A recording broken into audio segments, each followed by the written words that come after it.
गणपतीच्या मंदिरात परत 4-2 पावलं चालली नाही, रस्त्यात परत हनुमंताच्या मंदिरात गेली, परत हनुमंताच्या मंदिरात हनुमंताला तेच सांगते की हनुमंता, तुझ्याशिवाय मला कोणीच नाही, माझा खरा देव तूच आहे. माझ्या नातवाला कलेक्टर म्हणजे महादेवाला बी तेच, गणपतीला बी तेच आणि हनुमंतालाही तेच. पण हनुमंताच्या मंदिरातनं जेव्हा ती आजी बाहेर आली तेव्हा ते आजोबा काय म्हणतात माहितीये का? आजोबा म्हणतात की देवाचं नाव सगळेच घेतात पण देव कळतो एखाद्यालाच. काय म्हणतात आजोबा?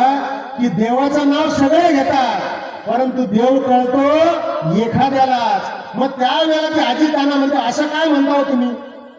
मग ते आजोबा तिला समजून सांगतात, अगं वेडे, ज्या महादेवाला, गणपतीला आणि हनुमंताला तू वेगळं वेगळं, ते वेगळे वेगळे नसून ते सगळे एकच आहेत.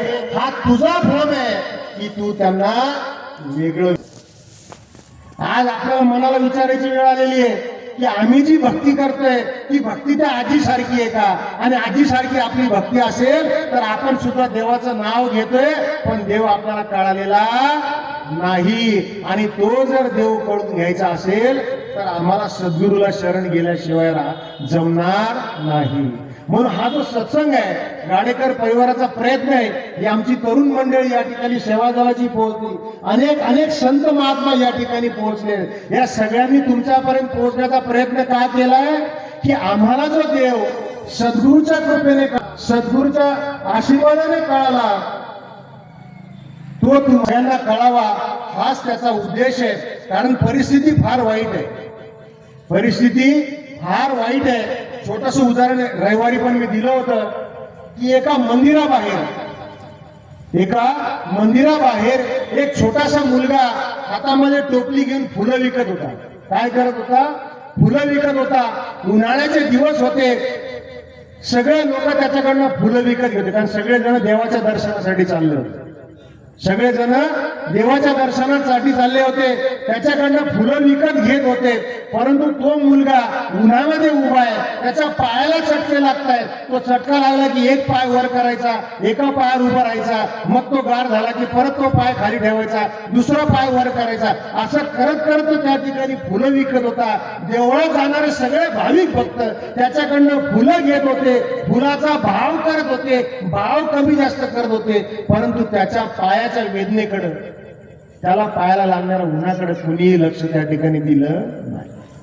परंतु आमच्या गाडेकर महात्म्यासारखा निरंकारी महात्मा होता. त्या महात्म्याने त्या बाळाची, त्या मुलाची ती परिस्थिती बघितली, त्याची वेदना बघितली, त्याचं दुःख बघितलं आणि बाजूला जाऊन चपलीच्या दुकानात गेले, 2 चपला घेऊन आले आणि त्या मुलाला दिले की बाळा ही चप्पल पायात घाल. त्या मुलाने ती चप्पल पायात घातली आणि तो मुलगा काय म्हणतो त्या महात्म्याला, त्या माणसाला त्याचा हात धरून म्हणतो की तुम्ही देव आहात का? काय म्हणतोय त्याला? तुम्ही देव आहात का? तर तो व्यक्ती म्हणतो की नाही रे बाबा, मी देव नाहीये. परंतु तू मला देव काय म्हणतोय? त्यावेळेला तो मुलगा म्हणतो की मी रात्री झोपायच्या आधी देवाला प्रार्थना करून झोपलो होतो की मी तुझ्या मंदिराबाहेर फुलं विकण्याचं काम करतो, फुलं विकून मी माझं पोट भरतो, परंतु चप्पल घेण्या इतपत पैसे माझ्याकडं नाही. तू जर मला चप्पल घेऊन दिली तर किती बरं होईल. आणि आज तुम्ही म्हटले मला चप्पल घेऊन दिलीत, मग तुम्ही माझ्यासाठी देव आहात. आणि तुम्ही देव जरी नसलात तरी तुम्ही देवाचे मित्र नक्कीच असले पाहिजे. काय सांगण्याचा प्रयत्न याच्यातनं? हा सांगण्याचा प्रयत्न आहे की आम्ही वर्षानुवर्ष, पिढ्यानुपिढ्या देवाची भक्ती करतोय, ईश्वराचं गुणगान गातोय, परंतु माणूस म्हणून दुसऱ्या माणसाची वेदना, त्याचं दुःख, त्याची कळकळ, त्याची तळमळ आम्हाला कळते का? म्हणजे मी देवापुढे नतमस्तक होतोय, परंतु ही जी देवाची लेकरं आहेत त्यांच्या समोर मी नतमस्तक होतो का? होत नाही. अहंकार आहे मला, पैशाचा, प्रतिष्ठेचा, मी जे काय मिळवलं त्याचं मी कोणासमोर झुकणार नाही. मी कुणाची वेदना दुःख समजून घेणार नाही, मी कुणाची हळहळ कळकळ त्या ठिकाणी समजून घेणार नाही.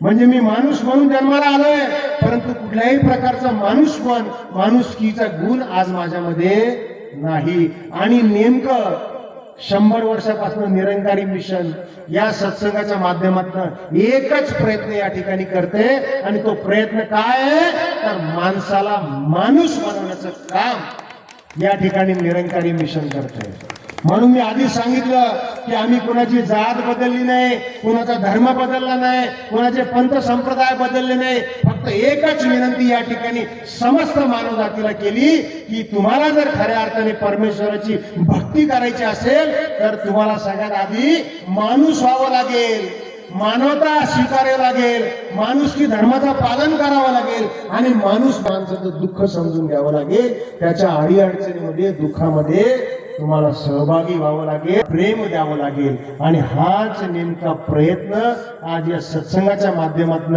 या ठिकाणी होतो आहे. आणि हीच विनंती, हीच प्रार्थना हे सगळे या ठिकाणी करत होते.